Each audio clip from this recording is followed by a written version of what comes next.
नमस्कार दोस्तों, आपका स्वागत है हमारे चैनल विचार वृद्धि पर।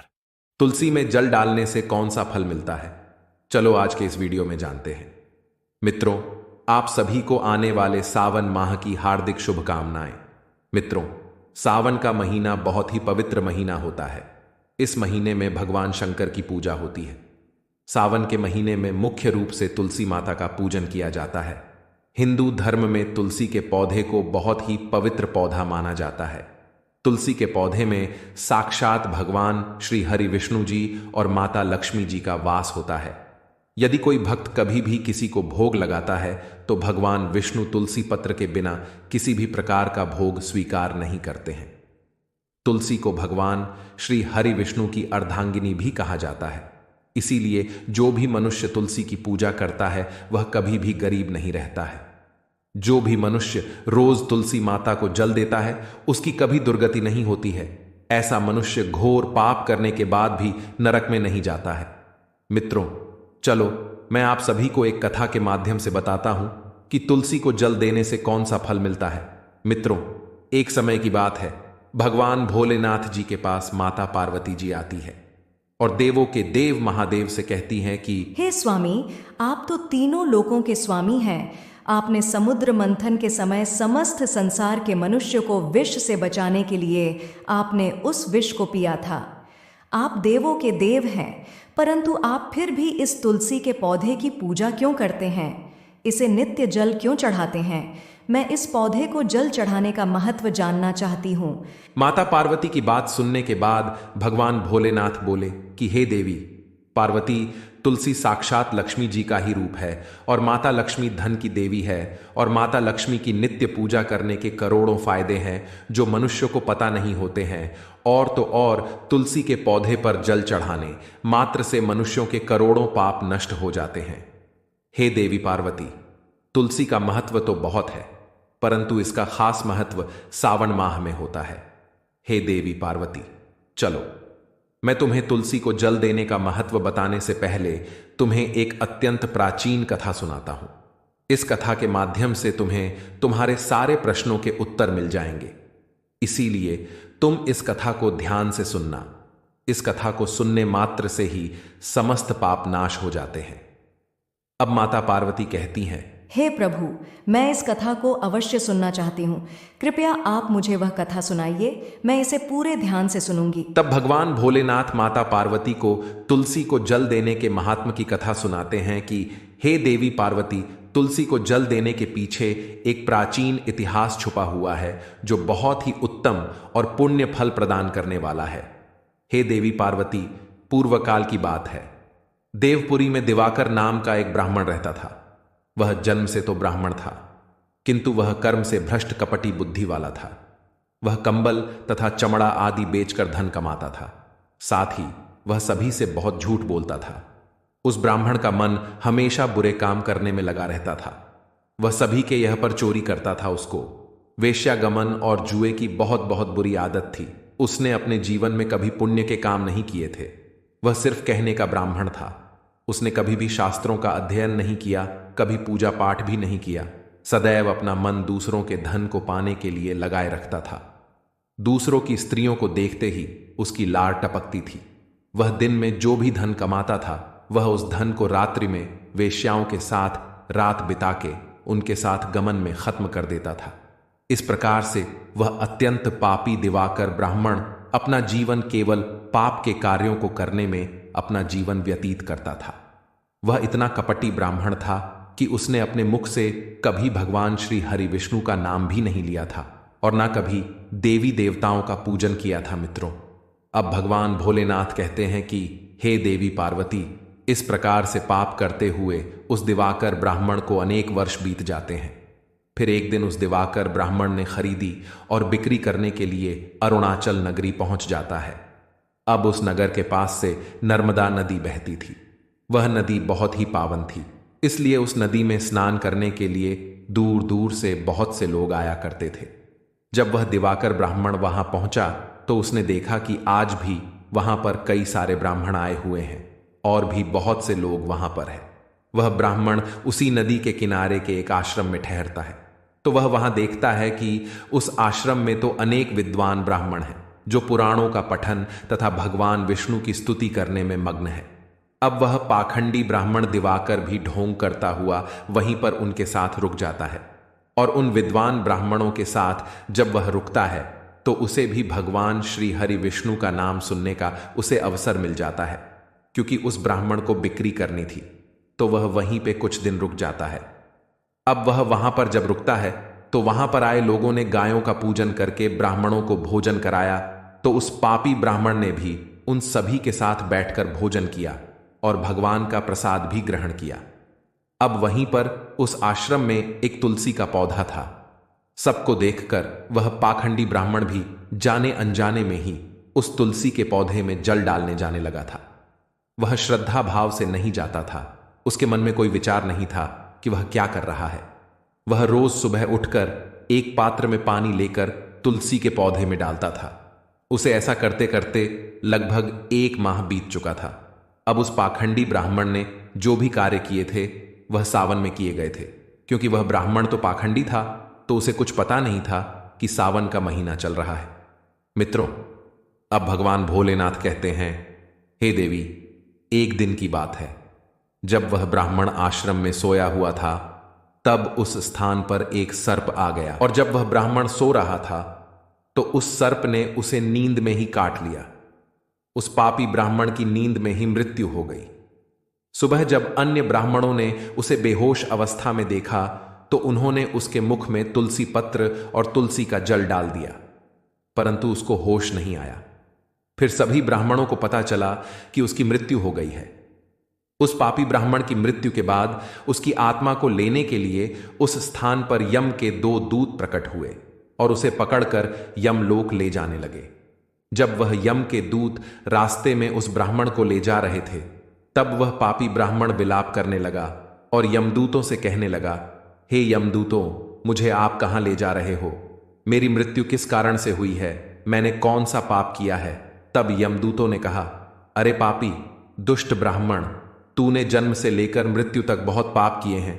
तेरे पापों के कारण ही जब तू सो रहा था तभी एक काले सर्प ने तुझे काट लिया और तेरी मृत्यु हो गई। अब हम तुझे यमलोक लेकर जा रहे हैं।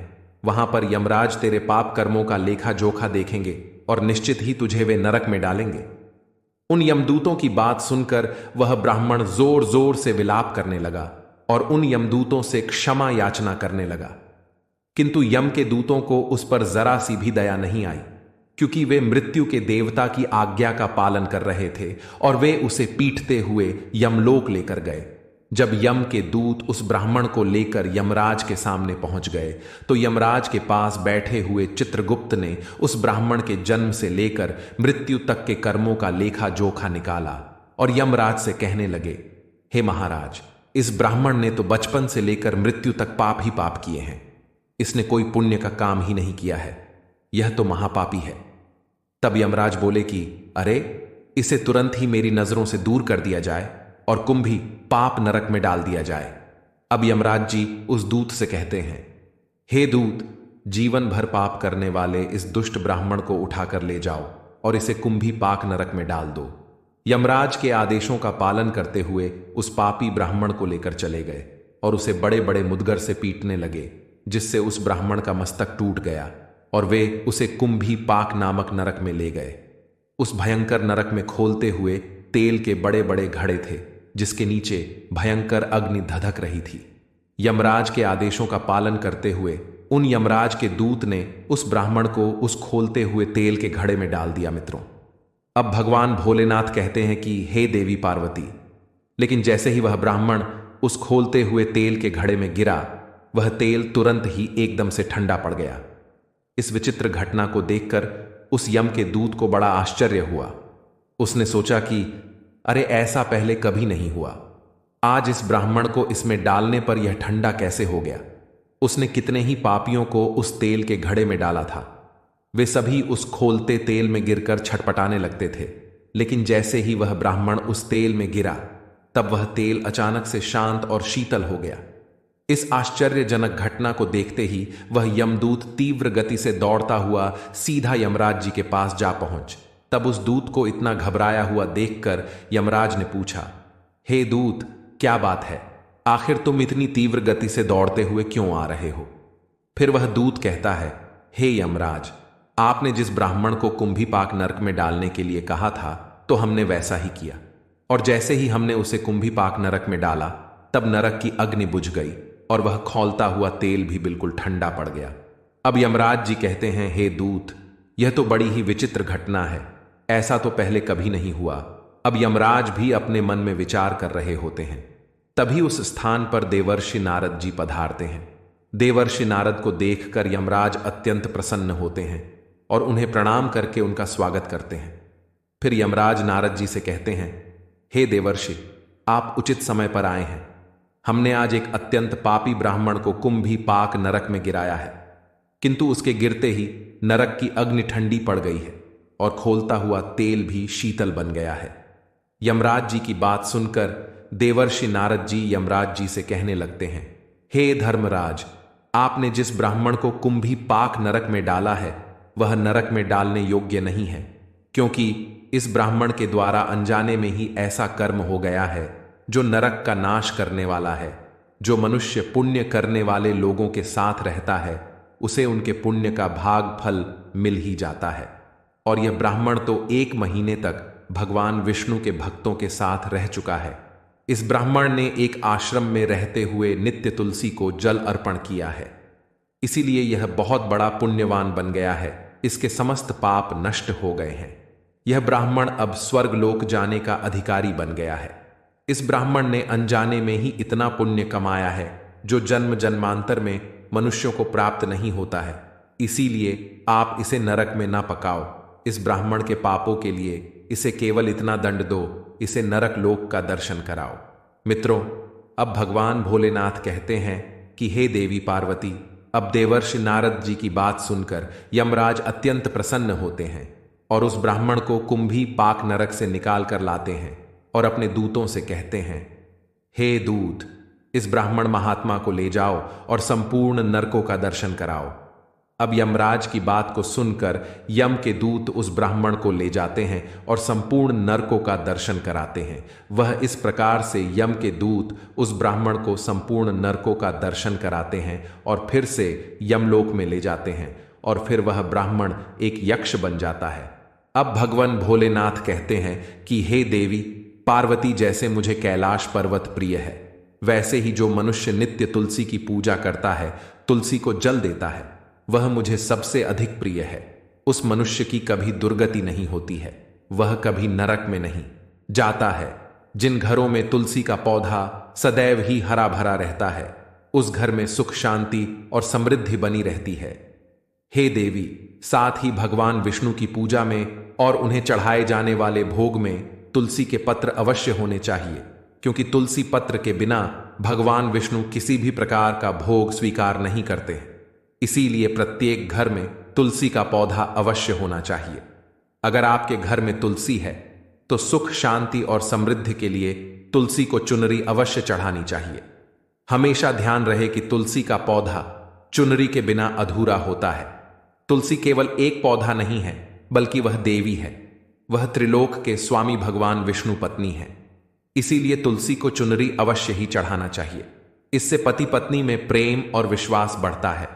घर में रहने वाली महिलाएं सदा सुहागिन और सौभाग्यशाली रहती हैं। तुलसी का विवाह भी अवश्य करना चाहिए। इससे मनुष्य के सभी दुखों का अंत होता है और सांसारिक जीवन सुखमय बीतता है।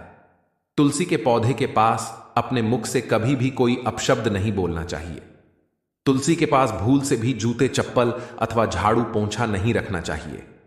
ऐसे किए जाने वाले कार्यों को शास्त्रों में पाप माना गया है। जहां पर तुलसी का पौधा होता है तो उस स्थान के आसपास आपको भूलकर भी थूकना नहीं चाहिए। तुलसी के पास जल से भरा हुआ पात्र भी नहीं रखना चाहिए। तुलसी के पौधे के पास दीपक जलाने के बाद दीपक को वहां से हटा देना चाहिए, क्योंकि तुलसी के नीचे बुझा हुआ दीपक रखना अशुभ माना जाता है। जिस स्थान पर भी तुलसी का पौधा होता है उस स्थान को हमेशा ही स्वच्छ रखना चाहिए। इसीलिए नियमित रूप से तुलसी के पौधे के पास साफ सफाई का ध्यान रखें। तुलसी के पौधे में शिवलिंग और गणेश जी की प्रतिमा नहीं रखनी चाहिए। साथ ही तुलसी के गमले में अन्य किसी भी प्रकार का पौधा भी लगाना इसे भी अशुभ माना जाता है। तुलसी के पौधे के पास कपड़े भी नहीं सुखाने चाहिए, अन्यथा कपड़ों से गंदा पानी तुलसी के पौधे पर गिर सकता है। ध्यान रहे, तुलसी के पौधे को नाखून से नहीं तोड़ना चाहिए, इससे तुलसी का अपमान होता है। यदि तुलसी के पत्ते सूख कर गिर जाते हैं तो उन्हें कचरे में नहीं फेंकना चाहिए। उन पत्तों को आप तुलसी की मिट्टी में ही दबा देना चाहिए। और रविवार के दिन तुलसी के पत्ते नहीं तोड़ने चाहिए और ना ही रविवार को तुलसी को जल चढ़ाना चाहिए। बाकी अन्य दिन नित्य बिना चूके तुलसी को सुबह जल देना चाहिए और शाम के समय एक दीपक जलाना चाहिए। अक्सर महिलाएं स्नान के बाद अपने बाल खुले रखकर ही तुलसी को जल देती है। ऐसा करना भी पाप माना जाता है। महिलाओं को इस बात का हमेशा ही ध्यान रखना चाहिए। महिलाओं को हमेशा ही अपने बाल बांधकर माथे पर सिंदूर लगाकर ही तुलसी में जल चढ़ाना चाहिए। इससे उस स्त्री को तुलसी का आशीर्वाद प्राप्त होता है। घर में तुलसी का पौधा लगाते समय ध्यान रहे कि इसके लिए गंदी मिट्टी का उपयोग नहीं करना चाहिए।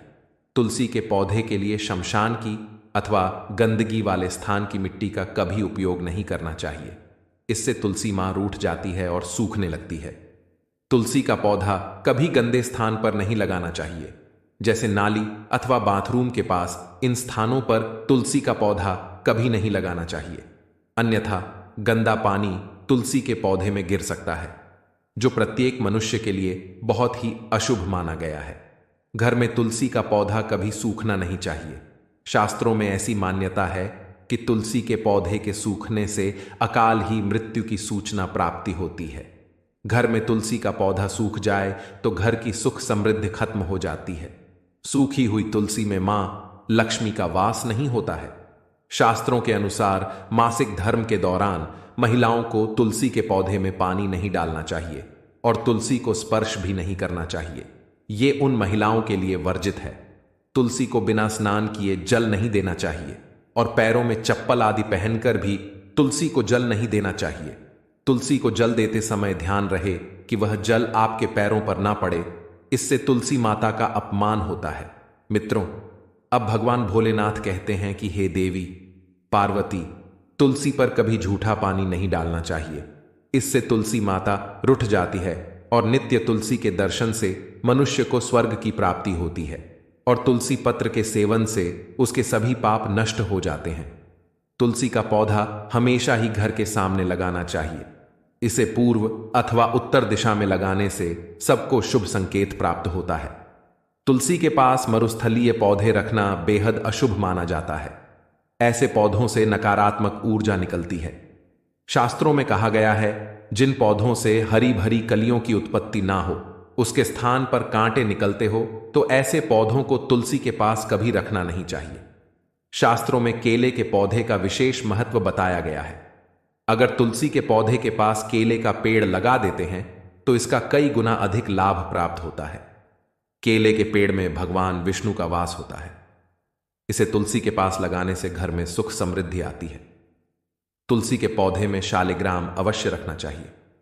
तुलसी के गमले में शालिग्राम रखने से तुलसी का और भी अधिक शुभ प्रभाव आपको देखने को मिलेगा। शालिग्राम भगवान विष्णु का निराकार रूप माना जाता है। यह काले रंग का पत्थर होता है जिसे विलक्षण और मूल्यवान माना गया है। इसे अगर तुलसी के गमले में रखेंगे तो आपके घर से संपूर्ण नकारात्मक ऊर्जा नष्ट हो जाएगी। घर में केवल एक ही शालिग्राम की पूजा करनी चाहिए। पुराणों में कहा गया है, भगवान विष्णु की मूर्ति से बढ़कर शालिग्राम का पूजन करना ज्यादा उत्तम होता है। शालिग्राम को चंदन लगाकर उस पर एक तुलसी का पत्ता रखना चाहिए। प्रतिदिन शालिग्राम को पंचाम से स्नान कराना चाहिए। ऐसा करने से सभी जन्मों के पाप नष्ट हो जाते हैं। शालिग्राम सकारात्मकता और सात्विकता का प्रतीक होता है। अब भगवान भोलेनाथ कहते हैं कि हे देवी पार्वती, जो भी मनुष्य मेरे द्वारा बताई गई इन बातों पर अमल करता है वह निश्चय ही बहुत ही जल्द सुखी और करोड़पति बन जाता है। तब माता पार्वती कहती हैं कि हे नाथ, आपका मुझे इस कथा का श्रवण कराने के लिए धन्यवाद। तो दोस्तों, इस प्रकार से भगवान भोलेनाथ ने देवी पार्वती को तुलसी के पौधे को जल देने का महत्व बताया है और घर में तुलसी का पौधा लगाने के नियम बताए हैं। मित्रों, जो भी मनुष्य भगवान भोलेनाथ के द्वारा बताई गई इन बातों पर चलता है तो अवश्य ही उसे पुण्य की प्राप्ति होती है और काल भी उसका कुछ नहीं बिगाड़ सकता है। मित्रों, आपको हमारे द्वारा सुनाई गई कथा कैसी लगी, हमें कमेंट करके अवश्य बताना। साथ ही मित्रों, आप सभी से विनम्र निवेदन है कि आप सभी लोग इस चैनल को भी अवश्य सब्सक्राइब कर लेना ऐसे ही वीडियो देखने के लिए, और इस वीडियो को अपने सभी मित्र बंधुओं में शेयर अवश्य करना। मित्रों, आप सभी का वीडियो को यहां तक देखने के लिए दिल से धन्यवाद।